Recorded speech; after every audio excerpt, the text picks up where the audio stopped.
Salam sejahtera, selamat beraktivitas kembali. Semoga hari ini jauh lebih baik daripada hari kemarin. Berkat Tuhan senantiasa berkelimpahan di dalam hidup kita. Kita membaca dan merenungkan firman Tuhan dari Markus pasal yang 9 ayat 14 sampai dengan 37. Ketika Yesus, Petrus, Yakobus, dan Yohanes kembali pada murid-murid lain, mereka melihat orang banyak mengerumuni murid-murid itu, dan beberapa ahli Taurat sedang mempersoalkan sesuatu dengan mereka. Pada waktu orang banyak itu melihat Yesus, tercenganglah mereka semua dan bergegas menyambut Dia. Lalu Yesus bertanya kepada mereka, "Apa yang kamu persoalkan dengan mereka?" Kata seorang dari orang banyak itu, "Guru, anakku ini kubawa kepadamu karena ia kerasukan roh yang membisukan dia. Dan setiap kali roh itu menyerang dia, roh itu membantingkannya ke tanah. Lalu mulutnya berbusa, giginya bekertakan dan tubuhnya menjadi kejang. Aku sudah meminta kepada murid-muridmu supaya mereka mengusir roh itu, tetapi mereka tidak dapat." Maka kata Yesus kepada mereka, "Hai kamu angkatan yang tidak percaya, berapa lama lagi aku harus tinggal di antara kamu? Berapa lama lagi aku harus sabar terhadap kamu? Bawalah anak itu kemari." Lalu mereka membawanya kepadanya. Waktu roh itu melihat Yesus, anak itu segera digoncang-goncangkannya, dan anak itu terpelanting ke tanah dan terguling-guling, sedang mulutnya berbusa. Lalu Yesus bertanya kepada ayah anak itu, "Sudah berapa lama ia mengalami ini?" Jawabnya, "Sejak masa kecilnya, dan seringkali roh itu menyeretnya ke dalam api ataupun ke dalam air untuk membinasakannya. Sebab itu jika engkau dapat berbuat sesuatu, tolonglah kami dan kasihanilah kami." Jawab Yesus, "Katamu, jika engkau dapat, tidak ada yang mustahil bagi orang yang percaya." Segera ayah anak itu berteriak, "Aku percaya, tolonglah aku yang tidak percaya ini." Ketika Yesus melihat orang banyak makin datang berkerumun, ia menegur roh jahat itu dengan keras, katanya, "Hai kau roh yang menyebabkan orang menjadi bisu dan tuli, aku memerintahkan engkau, keluarlah daripada anak ini, dan jangan memasukinya lagi." Lalu keluarlah roh itu sambil berteriak dan menggoncang-goncangkan anak itu dengan hebatnya. Anak itu kelihatannya seperti orang mati, sehingga banyak orang yang berkata ia sudah mati. Tetapi Yesus memegang tangan anak itu dan membangunkannya, lalu ia bangkit sendiri. Ketika Yesus sudah di rumah dan murid-muridnya sendirian dengan Dia, bertanyalah mereka, "Mengapa kami tidak dapat mengusir roh itu?" Jawabnya kepada mereka, "Jenis ini tidak dapat diusir kecuali dengan berdoa." Yesus dan murid-muridnya berangkat dari situ dan melewati Galilea, dan Yesus tidak mau hal itu diketahui orang, sebab ia sedang menghajar murid-muridnya. Ia berkata kepada mereka, "Anak manusia akan diserahkan ke dalam tangan manusia, dan mereka akan membunuh dia, dan 3 hari sesudah ia dibunuh, ia akan bangkit." Mereka tidak mengerti perkataan itu, namun segan menanyakannya kepadanya. Kemudian tibalah Yesus dan murid-muridnya di Kapernaum. Ketika Yesus sesudah di rumah, ia bertanya kepada murid-muridnya, "Apa yang kamu perbincangkan tadi di tengah jalan?" Tetapi mereka diam, sebab di tengah jalan tadi mereka mempertengkarkan siapa yang terbesar di antara mereka. Lalu Yesus duduk dan memanggil ke-12 murid itu. Katanya kepada mereka, "Jika seseorang ingin menjadi yang terdahulu, hendaklah ia menjadi yang terakhir dari semua dan pelayan dari semuanya." Maka Yesus mengambil seorang anak kecil yang menempatkannya di tengah-tengah mereka. Kemudian ia memeluk anak itu dan berkata kepada mereka, "Barang siapa menyambut seorang anak seperti ini dalam namaku, ia menyambut aku. Dan barang siapa menyambut aku, bukan aku yang disambutnya, tetapi dia yang mengutus aku." Kata Yohanes kepada Yesus, "Guru, kami lihat seorang yang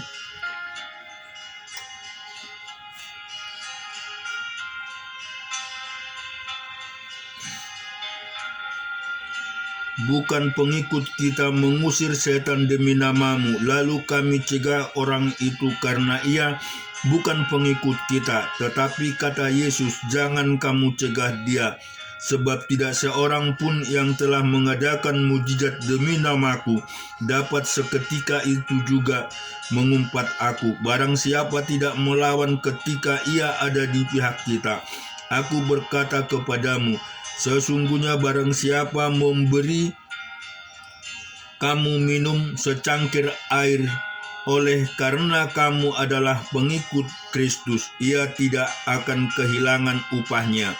Barang siapa menyesatkan salah satu dari anak-anak kecil yang percaya ini, lebih baik baginya jika sebuah batu kilangan diikatkan pada lehernya, lalu ia dibuang ke dalam laut. Dan jika tanganmu menyesatkan engkau, penggallah, karena lebih baik engkau masuk ke dalam hidup dengan tangan kudung daripada kedua tanganmu dibuang ke dalam neraka, ke dalam api yang tak terpadamkan. Di tempat itu ulat tidak akan mati dan api tidak akan padam. Dan jika kakimu menyesatkan engkau, penggallah, karena lebih baik engkau masuk ke dalam hidup dengan timpang daripada dengan utuh kedua kakimu dicampakkan ke dalam neraka. Di tempat itu ulatnya tidak akan mati dan apinya tidak akan padam. Dan jika matamu menyesatkan engkau, cungkillah, karena lebih baik engkau masuk ke dalam kerajaan Allah dengan bermata satu daripada dengan bermata dua dicampakkan ke dalam neraka, di mana ulat-ulat bangkai tidak mati dan api tidak padam, karena setiap orang akan digarami dengan api. Garam memang baik, tetapi jika garam menjadi hambar, dengan apakah kamu mengasinkannya? Hendaklah kamu selalu mempunyai garam dalam dirimu dan selalu hidup berdamai yang seorang dengan yang lain. Kita baca di Esra pasal yang ke-8 ayat 1 sampai dengan 36.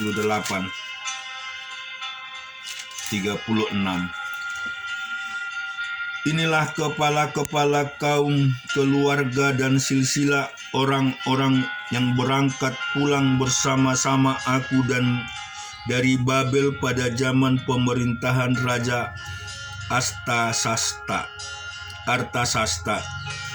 Dari Bani Pinehas, Gerson. Dari Bani Itamar, Daniel. Dan Bani Daud, Hatus bin Sehanya. Dari Bani Paros, Zaharia. Dan bersama-sama dia 150 orang laki-laki tercatat di dalam silsilah. Dari Bani Pahat Moab, Elionai bin Zerayah, dan bersama-sama dia 200 orang laki-laki. Dari Bani Zatu, Sekaya bin Yahiel, dan bersama-sama dia 300 orang laki-laki. Dan dari Bani Adin, Ebed bin Yonatan, dan bersama-sama dia 50 orang laki-laki. Dari Bani Elam, Yesaya bin Atalia, dan bersama-sama dia 70 orang laki-laki. Dan dari Bani Sepasa, Sebaza bin Mikael, dan bersama-sama dia 80 orang laki-laki. Dan dari Bani Yoab, Obaja bin Yehiel, dan bersama-sama dia 218 orang laki-laki. Dan dari Bani Selomit bin Yosipatia, dan bersama-sama dia 160 orang laki-laki. Dan dari Bani Bebai, Zakaria bin Bebai, dan bersama-sama dia 28 orang laki-laki. Dan dari Bani Asgad, Yohanan bin Hakatat, dan bersama-sama dia 110 orang laki-laki. Dan dari Bani Adonikam yang datang kemudian, dan inilah nama mereka: Elipelet, Yehiel, dan Semaya, dan bersama-sama mereka 60 orang laki-laki. Dan dari Bani Biawai, Utai dan Zabud, dan bersama-sama dia 70 orang laki-laki. Aku menghimpun mereka dekat sungai yang mengalir ke Ahawa, dan di sana kami berkemah 3 hari lamanya. Ketika kuselidiki mereka, ternyata ada orang-orang Israel awam dan imam-imam, tetapi tidak kudapati di antara mereka orang-orang dari Bani Lewi. Sebab itu aku mengirim Eliser, Ariel, Semaya, Elnatan, Yarib, Elnatan, Natan, Zakaria, Masulam, yakni kepala-kepala kaum keluarga, dan Yoyarib dan Elnatan, yakni pengajar-pengajar, dengan suatu pesan untuk Ido, kepala setempat di Kasipia. Aku menaruh perkataan-perkataan ke dalam mulut mereka untuk dikatakan kepada Ido dan saudara-saudaranya, para budak di bait Allah di Kasipia, supaya mereka mendatangkan kepada kami orang-orang yang harus menyelenggarakan kebaktian di rumah Allah kami. Kemudian karena tangan murah Allah kami itu melindungi kami, didatangilah oleh mereka kepala kami orang-orang yang berakal budi dan Bani Mahli bin Lewi bin Israel, yakni Serebia dengan anak-anak dan saudara-saudaranya 18 orang, dan Hasabia beserta Yesaya dari Bani Merari dan saudara-saudaranya dari anak-anak mereka 20 orang. Dan dari para budak di bait Allah yang diberikan Daud dan para pembesar untuk membantu pekerjaan orang-orang Lewi, dan 220 orang yang masing-masing ditunjuk dengan disebut namanya. Kemudian di sana, di tepi sungai Ahawa itu, aku memaklumkan puasa supaya kami merendahkan diri di hadapan Allah kami dan memohon kepadanya segala yang aman bagi kami, bagi anak-anak kami dan segala harta benda kami.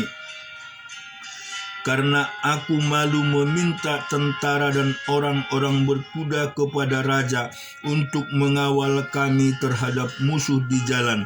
Sebab kami telah berkata kepada raja, demikian tangan Allah kami melindungi semua orang yang mencari Dia demi keselamatan mereka. Tetapi kuasa murkanya menimpa semua orang yang meninggalkan Dia. Jadi berpuasalah kami dan memohon hal itu kepada Allah, dan Allah mengabulkan permohonan kami. Lalu aku memilih 12 orang pemuka imam, yakni Serebia dan Hasabia, dan bersama-sama mereka 10 orang dari antara saudara-saudara mereka. Aku menimbang bagi mereka perak-perak, emas, dan perlengkapan-perlengkapan, yakni persembahan-persembahan khusus bagi rumah Allah kami yang dikhususkan oleh raja serta penasihat-penasihatnya dan pembesar-pembesarnya dan semua orang Israel yang ada di sana.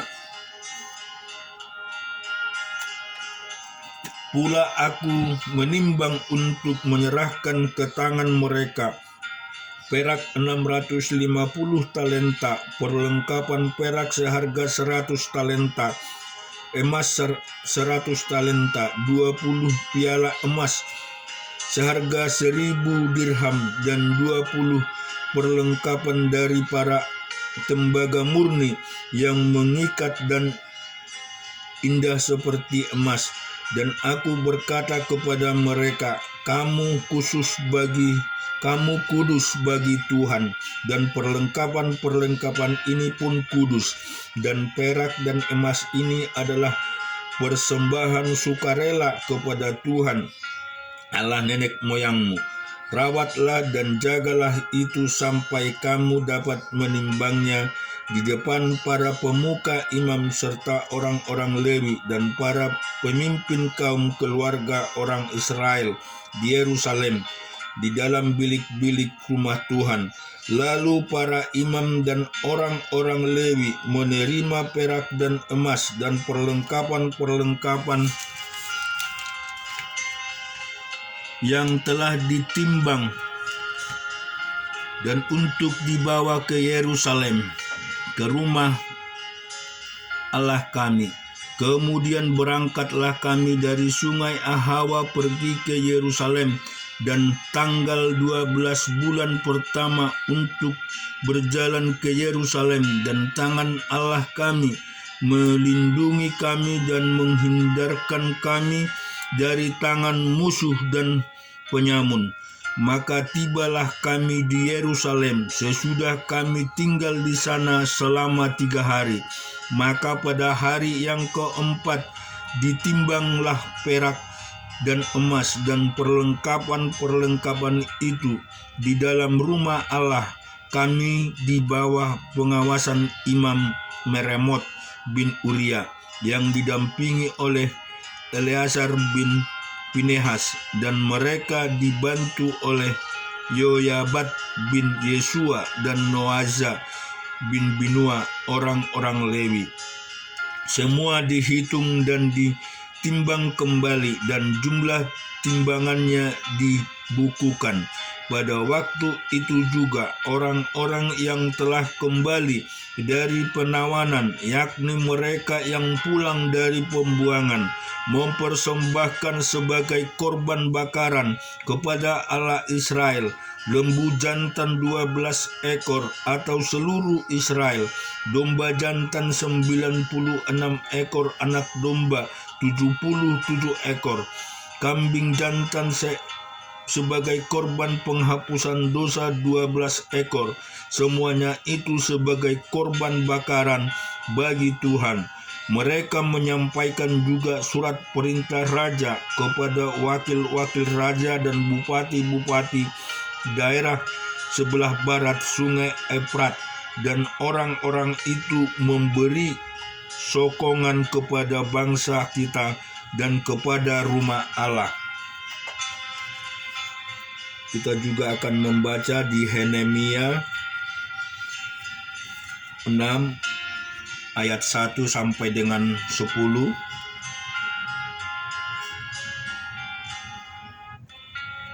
Ayat 1 sampai 19.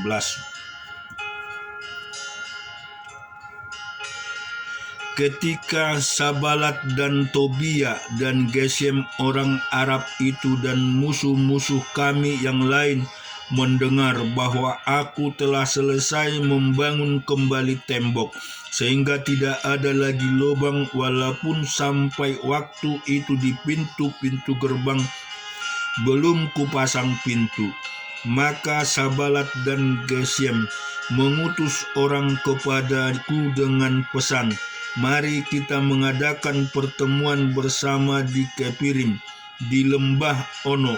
Tetapi mereka berniat mencelakakan aku. Lalu aku mengirim utusan kepada mereka dengan balasan, aku tengah melakukan suatu pekerjaan yang besar.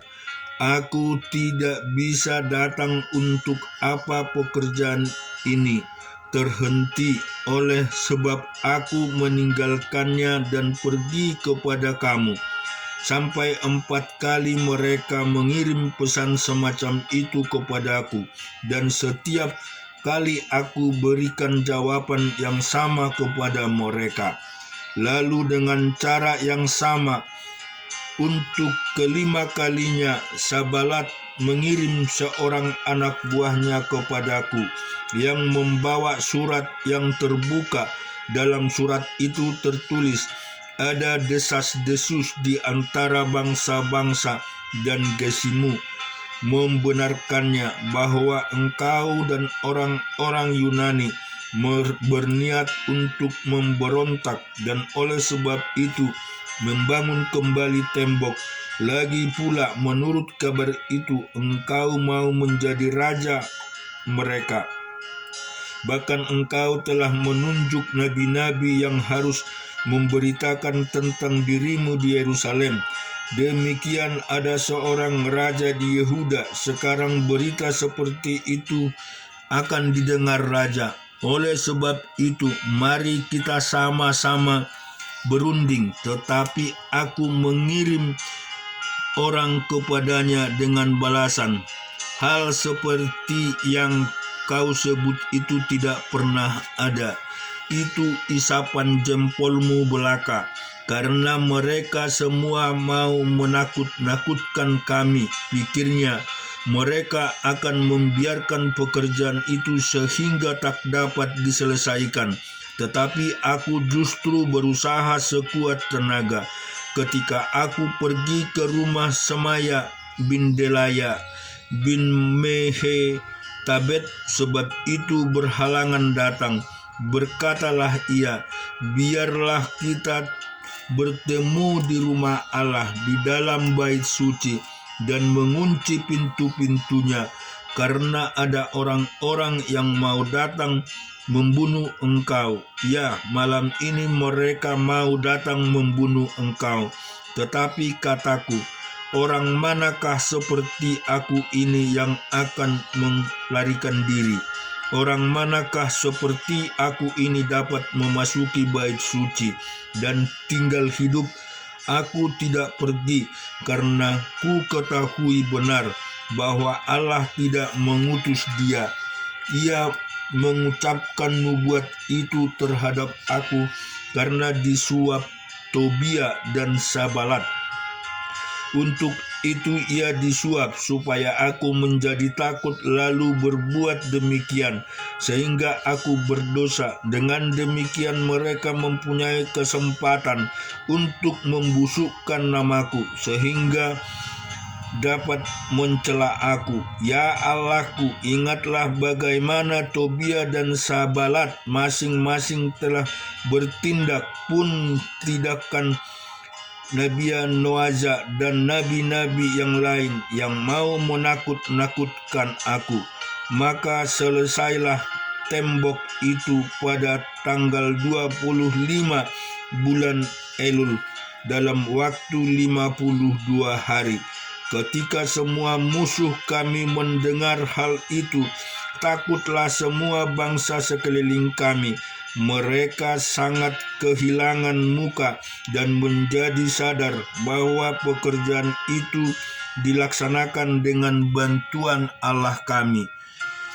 Pada masa itu pula para pemuka Yehuda mengirim banyak surat kepada Tobia, dan sebaliknya mereka menerima surat-surat itu padanya, karena banyak orang di Yehuda mempunyai ikatan sumpah dengan dia, sebab ia adalah menantu Sekhania bin Arah, sedang Yohanan anaknya mengambil anak Mesulam bin Berekia sebagai istri. Juga mereka sebut-sebut segala kebaikan Tobia di mukaku, dan segala perkataanku terus dibeberkan kepadaku. Pula Tobia mengirim surat-surat untuk menakut-nakutkan aku. Kita juga akan membaca di Keluaran pasal 11 ayat 1 sampai dengan 10. Tulah ke-10, berfirman Tuhan kepada Musa, aku akan mendatangkan satu tulah lagi atas Firaun dan atas Mesir. Sesudah itu ia akan membiarkan kamu pergi dari sini. Apabila ia membiarkan kamu pergi, ia akan benar-benar mengusir kamu dari sini.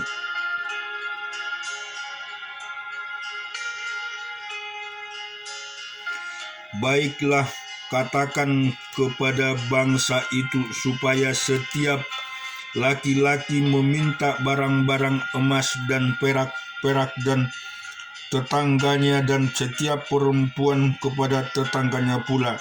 Lalu Tuhan membuat orang Mesir bermurah hati terhadap bangsa itu. Lagi pula Musa adalah seorang yang sangat terpandang di tanah Mesir dan mata pegawai-pegawai Firaun dan di mata rakyat. Berkatalah Musa, beginilah firman Tuhan, pada waktu tengah malam aku akan berjalan dari tengah-tengah Mesir, maka setiap-tiap anak sulung anak Mesir akan mati, dari anak sulung Firaun yang duduk di tahtanya sampai kepada anak sulung budak perempuan yang menghadapi batu kilangan, juga segala anak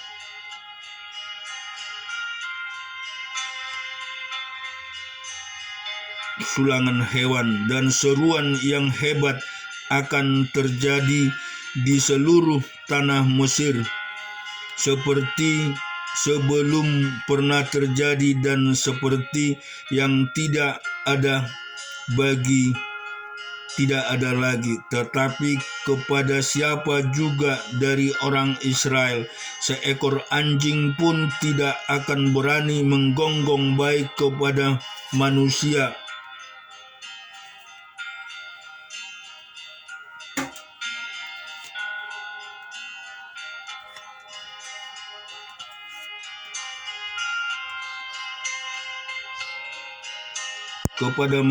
maupun kepada binatang, supaya kamu mengetahui bahwa Tuhan membuat perbedaan antara orang Mesir dan orang Israel. Kita baca di dalam Keluaran pasal 12 ayat 1 sampai dengan 15. Tentang perayaan Paskah, berfirmanlah Tuhan kepada Musa, Harun di tanah Mesir, bulan inilah akan menjadi permulaan segala bulan bagimu. Itu akan menjadi bulan pertama bagimu tiap-tiap tahun. Katakanlah kepada segenap jemaat Israel, pada tanggal 10 bulan ini diambillah oleh masing-masing seekor anak domba menurut kaum keluarga, seekor anak domba untuk tiap-tiap rumah tangga.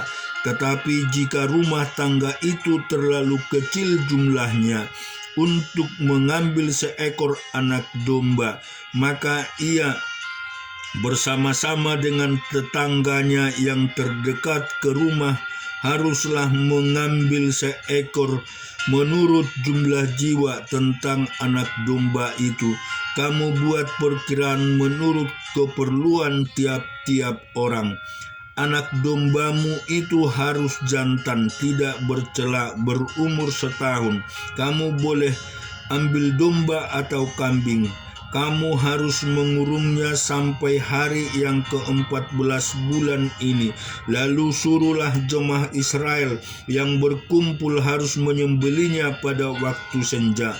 Kemudian dari darahnya haruslah diambil sedikit dan dibubuhkan pada kedua tiang pintu dan pada ambang atas dan rumah-rumah di mana orang memakannya.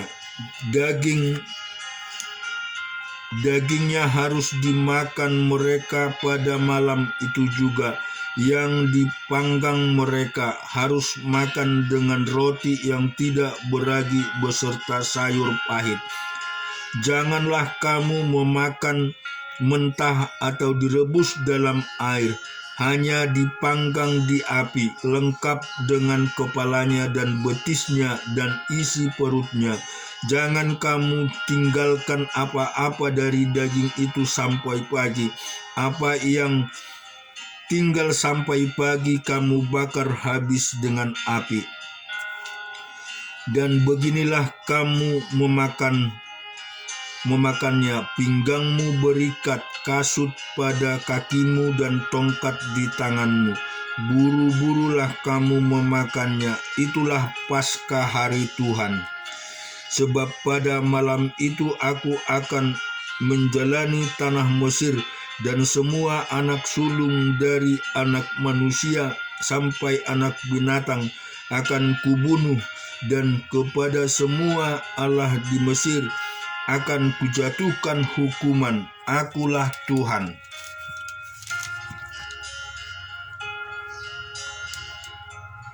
Dan darah itu menjadi tanda bagimu pada rumah-rumah di mana kamu tinggal. Apabila aku melihat darah itu, maka aku akan lewat daripada kamu. Jadi tidak akan ada tulah kemusnahan di tengah-tengah kamu apabila aku menghukum tanah Mesir. Hari ini akan menjadi hari peringatan bagimu. Kamu harus merayakan sebagai hari raya Tuhan turun-temurun. Kamu harus merayakan sebagai ketetapan untuk selamanya. Kamu makan roti yang tidak beragi 7 hari lamanya. Pada hari pertama pun kamu buanglah segala ragi dari rumahmu, sebab setiap orang yang makan sesuatu yang beragi dari hari pertama sampai hari ke-7 orang itu harus dilenyapkan dari antara Israel.